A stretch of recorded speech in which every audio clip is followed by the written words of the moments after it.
from what I knew, we didn't have any cancer in my family. And then suddenly, when I was around a junior in high school, my aunt at 47 was diagnosed with breast cancer.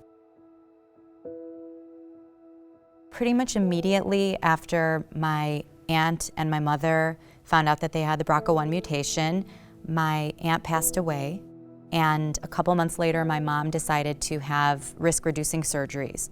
And while that was all going on, it was recommended that I have genetic counseling because I was 19, and it was kind of at the time where my doctors were saying, well, we don't necessarily want to test you for the mutation yet. You should have counseling in order to get more information. And so that's what I did. I kind of sat on the information and I did self-breast exams. I ultimately decided to get tested right after graduate school because if I was negative, then I could go about my normal life, and if I was positive for the mutation, then I could start getting into a surveillance program, and that is what ended up happening. At first, when I started the surveillance, it was more just about establishing a routine. After a couple years, it did start to weigh on me. I felt more anxiety build every time I went in, and I started to feel like, okay, I'm going in now so that they can find cancer or catch cancer early.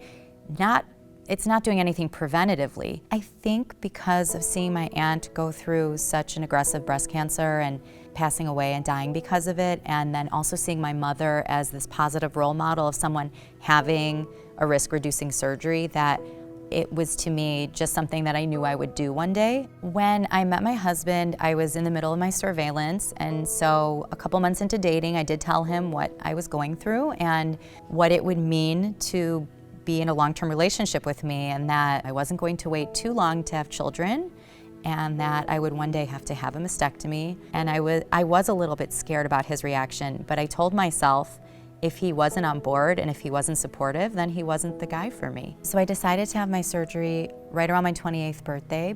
We were getting married later that year, and it kind of just felt like the right time to do it because I wanted to do it before I had kids. And some of my friends, some people I know, they decide to do it after they're done having a couple of children because they want the opportunity to nurse them, to have the chance to breastfeed. I had always wanted to do that, but I thought, you know what? This way I can take care of myself before worrying about children. And for me, that was the best decision. I got it out of the way.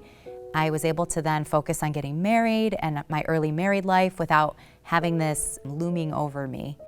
And when I had my children, I had moments of melancholy where I was sad that I wasn't able to nurse, and I saw a lot of my friends were having children at the same time and they would breastfeed in front of me, and I just had to keep saying to myself, I took care of my health. I did this so I could be around for my children, and there's nothing wrong with bottle feeding.